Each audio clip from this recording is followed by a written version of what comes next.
Well, good morning, brothers and sisters of Grace Bible Chapel. Another week is here. We're going to continue on looking in the book of Genesis. We're going to look at the fall. And specifically this morning, I want to look at Eve's reaction to the deception of the serpent. Last week we looked at the garden itself. It's a place of God's fellowship, is where he communes with man. It's beautiful. It has everything that you could want or desire. It's a display of all of his goodness to Adam and Eve. We also looked at Adam and how his fellowship was with God, that he was given work, that he was given things to do, the naming of the animals, the keeping of the garden, that God placed him in the garden for a purpose. And we also looked at the serpent and the one who came to deceive, and the deception that he laid out before Eve. And so this morning I just want to briefly look at Eve's reaction. We find this in Genesis chapter 3.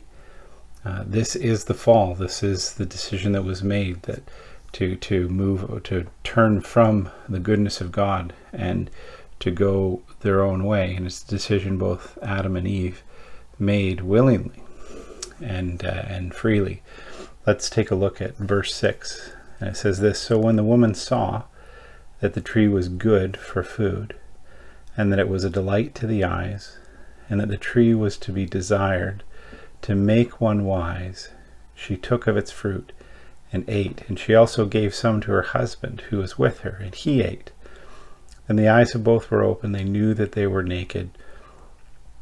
And they sewed fig leaves together and made themselves loincloths."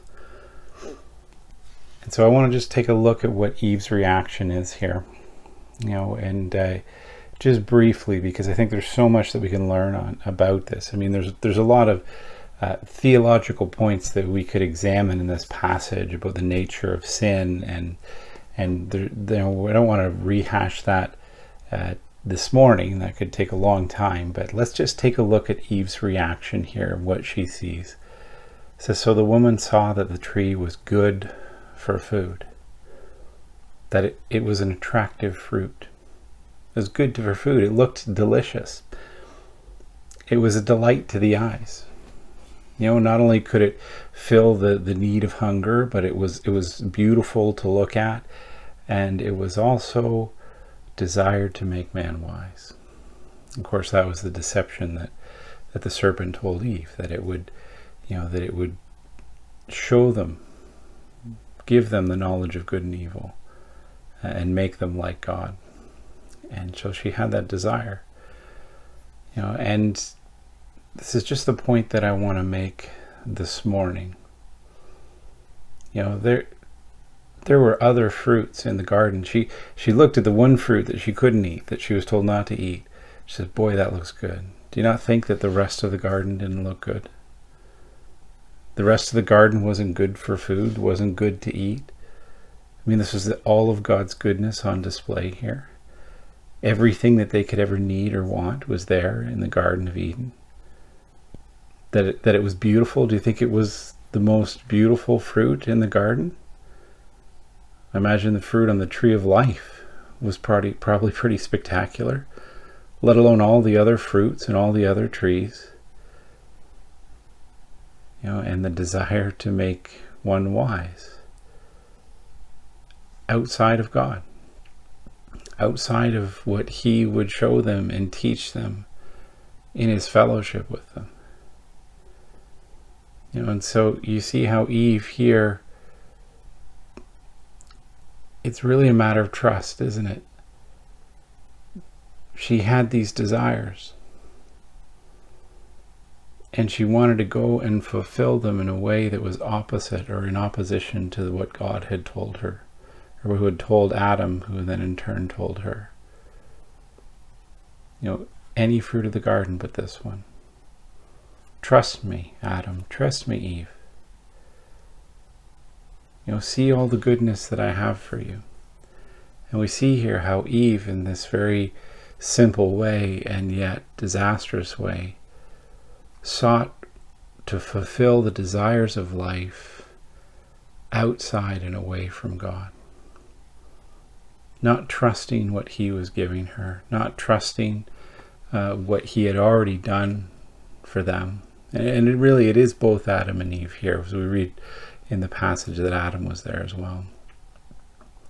And what's the warning to us in this?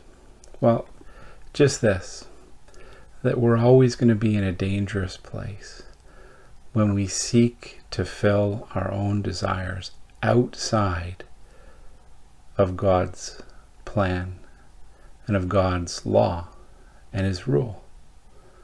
When the world would offer so many ways for us to fulfill our desires in whatever way that we want, and they would say, no, that's right to do that. If you have a desire, you should fulfill it. That's right. That's what makes you happy. The truth is the same for us as it is for Adam and Eve. See, when Adam and Eve chose to go away from God, when they chose to decide for themselves what is good and evil, decide for themselves what is right and wrong, they actually stepped out and away from freedom into bondage. James describes the law of God as the law of liberty. And that's true. When we sit inside what God has planned for us, that is a place of freedom. That is a place of liberty. When we step outside of that, we step into bondage and into sin. The world would tell us the opposite, wouldn't it? And so I just want to leave that with you this morning. I want to leave that as a warning. It's a warning to my own heart each and every day.